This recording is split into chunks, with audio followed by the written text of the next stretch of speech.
get into war news, folks. All right. U.S. opening second front against Russia, Moscow.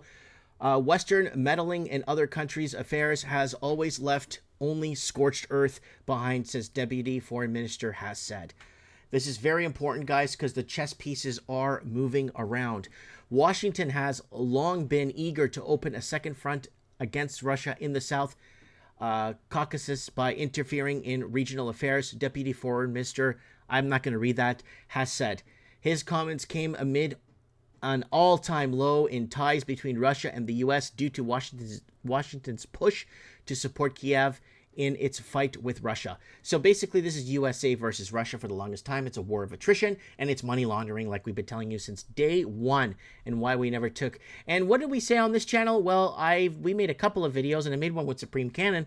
NATO to open a second front in Transnistria, Moldova, Ukraine, Russia war, my opinion. So I was thinking this was, 9 months ago? 9 months, almost 10 months ago.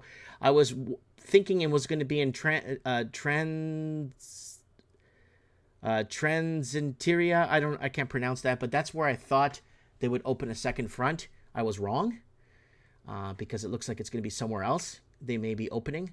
So we'll keep you guys posted on that through our war news updates. And China and Russia test hack-proof quantum communication link for BRICS countries.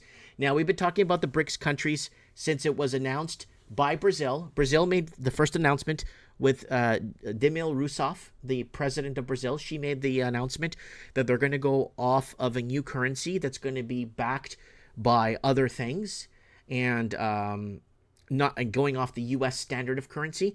And she made that announcement. Her, South Africa, China, and India were working together to create a currency. And we've been covering this since right from the beginning, and then it kind of fizzled out when the president came in over there, the Donald Trump of Brazil, right? Bolsonaro came in and kind of pushed the BRICS aside, right? And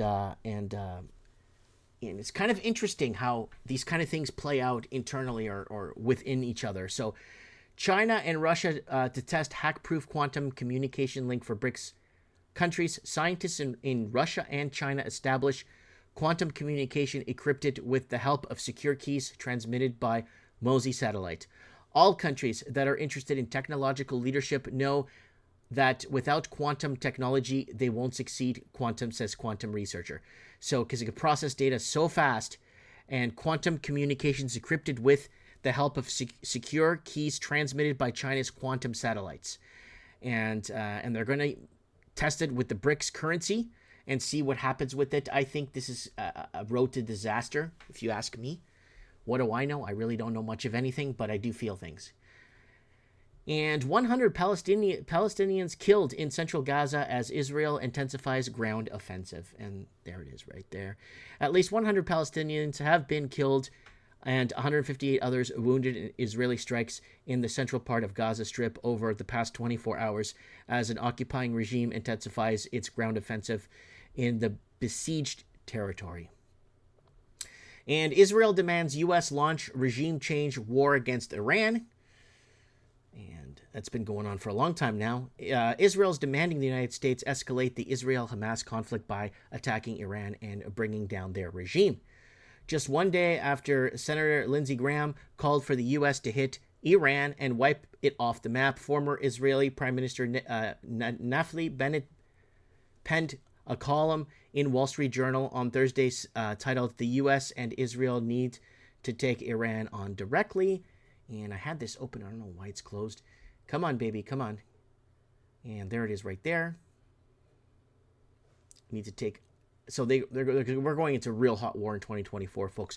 Ukraine war will not end in 2024, warns Hungarian secretary analyst.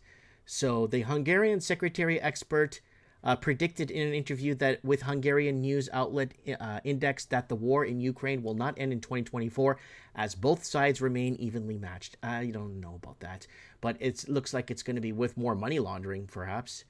And China, Russia, USA, and EU cause devastation in Africa while scrambling for natural resources to feed the climate change cult. So it never ends. Ukraine needs $34 billion to stay afloat. in 2024, according to the IMF. And Ukraine needs $37.3 billion in aid next year to maintain financial stability, according to an International Monetary Fund estimate published Wednesday by a Ukrainian finance minister. Wow. And rights group, Israeli forces systematically steal, loot Palestinians' belongings in Gaza. And yeah, that's basically like war pieces are moving, chess pieces are moving. We're in like 12D chess right now, maybe 13D chess right now. And pieces are moving on the board. Things are getting out of hand.